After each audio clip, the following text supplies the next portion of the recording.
Salut! Bon alors, on se retrouve après un petit moment, ouais c'est vrai, ça fait longtemps que je n'ai pas fait de vidéo, pour un nouveau type de vidéo sur ma chaîne. Ça va tout simplement être, voilà, les achats manga du mois. C'est très simple, hein, voilà, ça va être des petites vidéos où je vais présenter et faire un peu le bilan des mangas que j'ai achetés durant le mois. Et que j'ai lu aussi, ça va de soi. Tous les mangas qui sont là, je les ai lus. Parce que moi, faut savoir, quand j'achète un manga, tant que je ne l'ai pas lu, quoi que je fasse, où que j'aille, j'aurai toujours le tome dans un coin de ma tête. Lis-moi! Bon, bref. Comme il y a beaucoup de mangas ce mois-ci, je pense qu'on va commencer tout de suite, hein, ça sert à rien de perdre du temps. On va commencer avec les tomes à l'unité. Bon, on commence avec le tome 5 de Boruto. Alors, Boruto, j'aime bien. Moi, j'aime bien Boruto. Je parle du manga, pas de l'animé, parce que voilà, l'animé, c'est vrai qu'il y a beaucoup d'arcs un peu osef, hein. Mais le manga en lui-même, les 5 premiers tomes, j'aime bien. Je veux dire, on peut reprocher beaucoup de choses à Boruto, mais pas d'être une suite bête et méchante de Naruto. Non. Le mérite de Boruto, c'est d'essayer d'apporter autre chose, d'autres questionnements, d'autres enjeux que n'apporte pas Naruto. Rien que, par exemple, la place des shinobi dans un monde de paix. Non, parce que je veux dire, la paix, tout ça, c'est bien, c'est très bien la paix. Mais je sais pas s'il y a un pôle emploi à Konoha, mais bon, c'est un peu le FC chômage, hein, pour tout ce qui est shinobi, espions, etc., etc. Les temps sont durs, hein, ouais. Ça aussi, et ça c'est bien abordé dans le tome 5, tous les enjeux autour du progrès scientifique. Est-ce que ça enlève du mérite ou du prestige aux vrais ninjas, aux vrais shinobi qui devaient s'entraîner tous les jours pour maîtriser le Rasengan, ou le Futon, le Raiton, tout ce que tu veux? Je peux comprendre que certains n'aiment pas le délire trop futuriste que ça a pris. Par exemple, dans le tome 5, il y a un moment où ils sont dans la gare et ils prennent le train pour aller dans un autre village. C'est vrai que c'est un peu perturbant, mais bon, je veux dire, ils vont pas se déplacer d'arbre en arbre toute leur vie. À un moment donné, il faut évoluer. Je veux dire, en plus, est-ce que tu penses à ces écureuils, ces nids d'oiseaux sur les arbres, là, qui se font tout le temps déranger par des shinobi, là, qui marchent partout? Bon, parfois, c'est abusé, c'est vrai. Je veux dire, à la fin du tome 5, t'as Ao, là, il te sort une sorte de mitrailleuse de chakra. Là, j'ai dit non. Là, oui, effectivement, là t'abuses. Je veux dire, à quand l'avion de chasse qui te balance du Rasengan ou je sais pas quoi, non. Bon, là, c'est trop, c'est vrai. Mais bon, en règle générale, Boruto, j'aime bien. Voilà, hâte du tome 6, du tome 7, du tome 8 et je sais pas quoi. Bon, j'ai été un peu long là sur Boruto, mais bon, on va faire plus vite pour les prochaines. Bon, on continue avec le tome 2 de Origin. Bon, alors Origin, c'est un seinen de Boichi, le créateur de Sunken Rock, et le dessinateur actuel de Dr. Stone. Alors, Origin, j'ai envie de te dire oui, mais.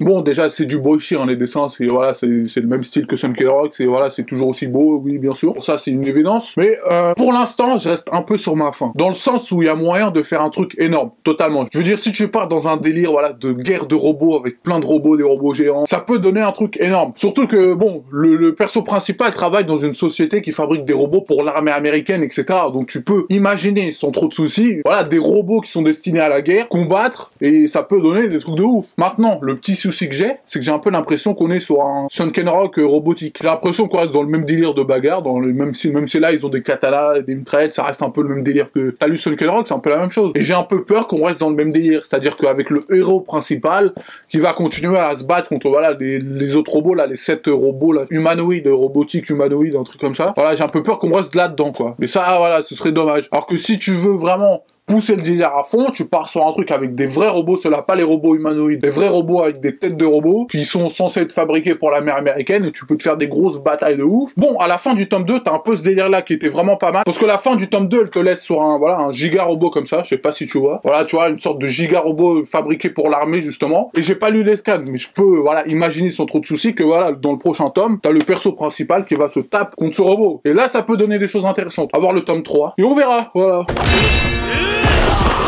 Bon, on continue avec le tome 10 de Rikudo. Pas grand chose à dire là-dessus, c'est un peu voilà la suite des autres tomes, hein. Toujours des combats de boxe, forcément. Bon, c'est devenu assez classique quand même. Je veux dire, au premier tome, il m'a vraiment mis une claque. J'ai rien que les premières pages, tu vois, Riku, un petit enfant de 5-6 ans, tapé sur le corps de son père qui venait de se suicider en se pendant, comme si c'était un punching ball. Donc déjà, ça te met bien, ça te met à l'aise. Mais bon, après, c'est vrai que c'est devenu un manga de boxe, bon, tout ce qu'il y a de plus classique. Bon, c'est toujours bon, les dessins sont magnifiques. Bon, les dessins en ce qui concerne le combat, parce que c'est vrai qu'en dehors des combats, les dessins, je suis pas ultra fan. Mais par contre, quand faut dessiner les combats, là, les coups, etc. Là, c'est magique.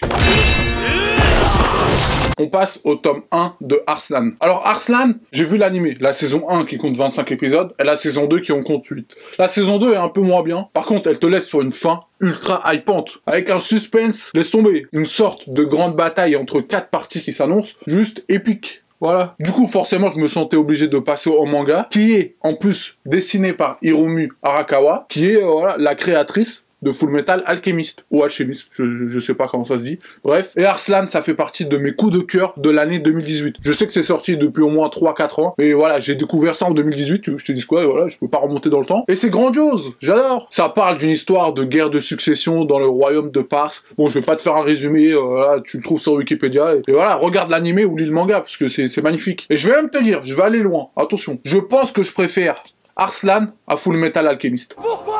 Voilà, parce que l'univers et les personnages m'intéressent plus, me parlent plus, m'attirent plus. Bon, déjà, parce que de façon générale, j'ai toujours aimé les histoires qui parlent, voilà, de grandes guerres chevaleresques avec des chevaliers, des combats à l'épée, aux lances, avec des armures sur des chevaux, tout ça. Voilà, avec des milliers et des milliers de soldats, là, des guerres de succession, qui sera le prochain roi, etc., etc. C'est toujours, voilà, des histoires qui m'intéressent, de façon générale, hein. Et même les personnages, voilà, je veux dire, Daryun, voilà, juste Daryun. C'est le seul nom que je te donnerai. Daryun. Ceux qui connaissent savent de qui on parle. D-A-R-Y-U-N. Daryun. Tu lis. Même les antagonistes. Le masque d'argent, là, il met stylé, voilà, rien à dire. Bref, tu dois voir ou lire Arslan, c'est tout. Bon, par contre, oui. Le seul souci. Bon, il y a 8 tomes actuellement d'Arslan. Et le 9e sort en décembre. Sauf que le manga est en retard par rapport à l'anime. Et le problème, c'est que vu le rythme de parution du manga, on est genre à un tome tous les 6 mois environ, voilà, parce que Hiromu travaille sur d'autres mangas en même temps. Ça fait que le temps que le manga rattrape l'anime et parte sur la Grande Guerre qui a l'air ultra épique, bah j'aurai 56 ans, voilà, à peu près. Donc voilà, c'est vrai que c'est un petit problème, mais bon, on fait avec, j'ai envie de te dire, on peut rien faire d'autre. Bon, on passe au prochain, qui sont, voilà, les tomes 1 et 2 de Kingdom. Voilà. Je ne pouvais pas y échapper, voilà, c'était inévitable. C'est vrai que la sortie de cet homme ont fait grand bruit, et mes oreilles aguerries ne pouvaient pas y échapper, voilà, c'était impossible. Avant que ça sorte, je connaissais pas, voilà, je vais pas faire style. Oui, je lisais les scans depuis 2006. C'est vrai que comme tout le monde en a parlé le jour de la sortie et tout, je me suis dit, qu'est-ce qui se passe avec ce manga? Pourquoi il est autant connu alors que les tomes ne sont même pas encore sortis en France? Qu'est-ce qui se passe? J'ai fait quelques petites recherches, et je vois qu'au Japon, il y a déjà 50 tomes. Je me dis, ah ouais, quand même. 50. Comment ça se fait que ça sorte que maintenant en France? Bon, l'avantage, c'est que le rythme de parution est assez élevé. On est genre sur du 2 tomes par mois, je crois. Voilà, pour essayer de rattraper le Japon. Et du coup, c'est intéressant. C'est vrai que 2 tomes par mois, c'est vraiment assez exceptionnel comme rythme, voilà. Donc c'est ça aussi qui m'a décidé à les acheter et les lire. J'ai kiffé ces 2 tomes. Je comprends toute la hype et tout ce qu'il y a autour d'eux, parce que c'était vraiment génial. En plus, comme je te l'ai dit précédemment avec Arslan, de façon générale, voilà, j'adore les histoires qui parlent, voilà, de guerre de succession, de bataille chevaleresque, de bataille pour le trône, etc. Bah, dans Kingdom, on est exactement dans le même délire. C'est-à-dire qu'on est sur des batailles qui s'annoncent épiques. Voilà, une guerre de succession pour le trône qui s'annonce épique aussi. Voilà, ça s'annonce tout simplement épique. En plus de ça, je connaissais pas l'éditeur, là, Meian, un truc comme ça. Mais les tomes sont plutôt de vraiment bonne qualité. Je veux dire, ils sont assez épais, tu vois. Je veux dire, ils sont plutôt beaux. Il y a l'écriture ici qui est un peu brillante. Rien à dire, j'attends la suite. Bon, et là on arrive à un de mes shonen préférés, Yu Yu Hakusho, du tome 11 au tome 15. Enfin, parce que pour ceux qui savent pas, Yu Yu Hakusho c'est un manga fini en 19 tomes, ok? Et moi j'avais déjà du tome 1 à 10 et du tome 16 à 19. Du coup, il me manquait les tomes 11 à 15 pour combler le trou. Et c'est chose faite, comme tu peux le voir ici. Voilà, j'ai enfin tous les tomes de Yu Yu Hakusho que j'ai pu tous les lire. Une œuvre qui fait tout simplement partie de mon top 3 des meilleurs shonen de tous les temps. C'est de Togashi, le même qui a fait Hunter x Hunter juste après. Voilà, et c'est tout simplement fabuleux. Et je veux dire, il y a tout. Il y a tout. Dans ces 19 tomes, il y a tout. Et surtout, des personnages que tu ne trouveras jamais ailleurs. Togashi a l'art de créer des personnages emblématiques. Je veux dire, rien que... Il suffit de regarder Hunter x Hunter pour voir le nombre de personnages intéressants, développés, etc. Et bah là, dans Yu Yu Hakusho, c'est pareil, je veux dire. Que ce soit au niveau des protagonistes ou des antagonistes, c'est juste sublime. C'est-à-dire que déjà, je préfère la bande des 4 de Yu Yu Hakusho à celle d'Hunter x Hunter, voilà. Les vrais savent que Yusuke, Kuwabara, Kurama et Yei, c'est au-dessus de Gon, Killua, Kurapika et Léolio, là, c'est au-dessus, c'est bien au-dessus. En termes de flow, de badassitude, de pouvoir et tout, c'est au-dessus, y a rien à dire. Yusuke Urameshi est le personnage préféré de ton personnage préféré. Sache-le. C'est-à-dire que toi, c'est qui ton personnage préféré? Luffy? Enfin, va demander à Luffy, il te dira lui-même que son personnage préféré, c'est Yusuke. Voilà, c'est comme ça que ça marche, hein, voilà, désolé de te l'apprendre. Et même les antagonistes, là, Toguro, Sensui, tout ça, ouais. Non, c'est magique. Voilà, Yu Yu Hakusho, c'est la vie. Grandiose.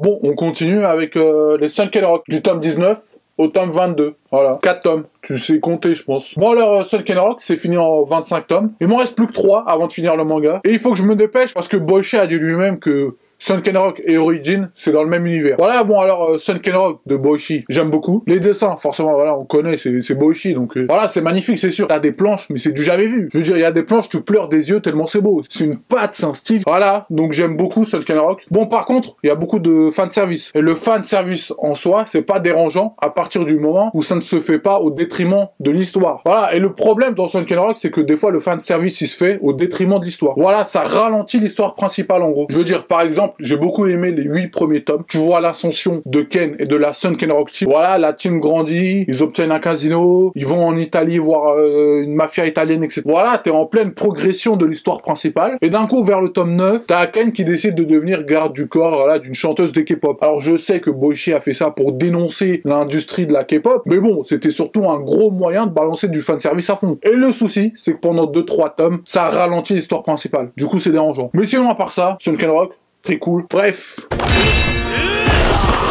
On passe à l'avant-dernière œuvre, une œuvre qui contient aussi du fanservice, mais cette fois-ci, pas au détriment de l'histoire, contrairement à Sunken Rock. On parle bien évidemment de Prison School, du tome 9 à 14. 6 tomes. 9, 14. Oui, c'est assez simple. Moi, j'ai vu la saison 1 sur Netflix. Ah, j'ai kiffé, j'ai adoré. Et il faut savoir que la fin de la saison 1 correspond au tome 9. Du coup, j'ai décidé de me faire la suite en manga, à partir du tome 9. Encore une fois, c'est logique. Bon, alors, Prison School, j'adore. Ah, très clairement, j'adore. Ça fait partie de mes mangas humour préférés. En fait, ce que j'aime, c'est que Prison School utilise plein de codes et clichés du shonen neketsu classique, et même du manga en général, comme l'esprit de sacrifice, les liens de l'amitié, etc., etc. Mais appliqué dans des exemples et des cas totalement pathétiques et absurdes. Ce qui a pour but de créer un décalage qui conduit inévitablement à l'humour. Voilà Jean-Pascal. En gros, si je devais résumer, Prison School, c'est l'art de faire de l'épique avec du pathético-absurde. Fermez les guillemets. Tu peux la noter, hein, tu la sortiras au bac celle-là, voilà. Petite citation entre guillemets, tu t'assures une bonne note. Ne le fais pas, hein, c'était une blague, hein, oui. Donc, Prison School, pour l'instant, il y a 17 tomes en France, le 18e sort en octobre. Au Japon, la série est déjà finie, en 28 tomes, du coup on est un peu en retard. La seule chose dont j'ai peur, c'est que beaucoup ont été déçus par la fin. Ceux qui lisent les scans, etc.,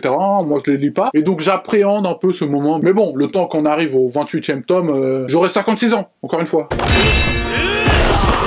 Bien, on arrive au dernier et plus gros achat du mois, c'est tout simplement One Piece, du tome 76 à 87. Oui, je suis enfin un jour sur One Piece, oui.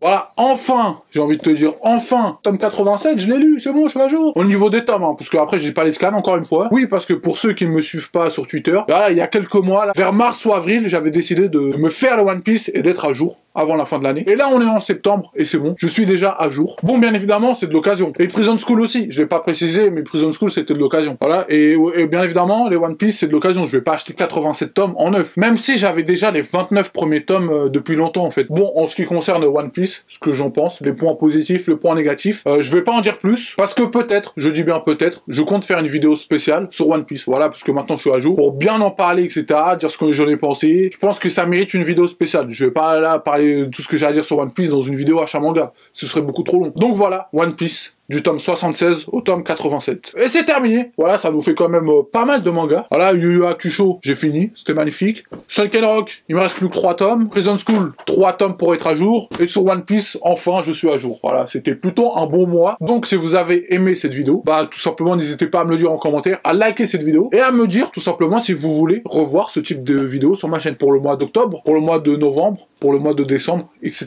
etc., ainsi de suite, j'ai envie de te dire. Surtout que, le mois prochain, Paris Manga. Normalement, j'y suis. Normalement. Bref, c'était tout. Et adios!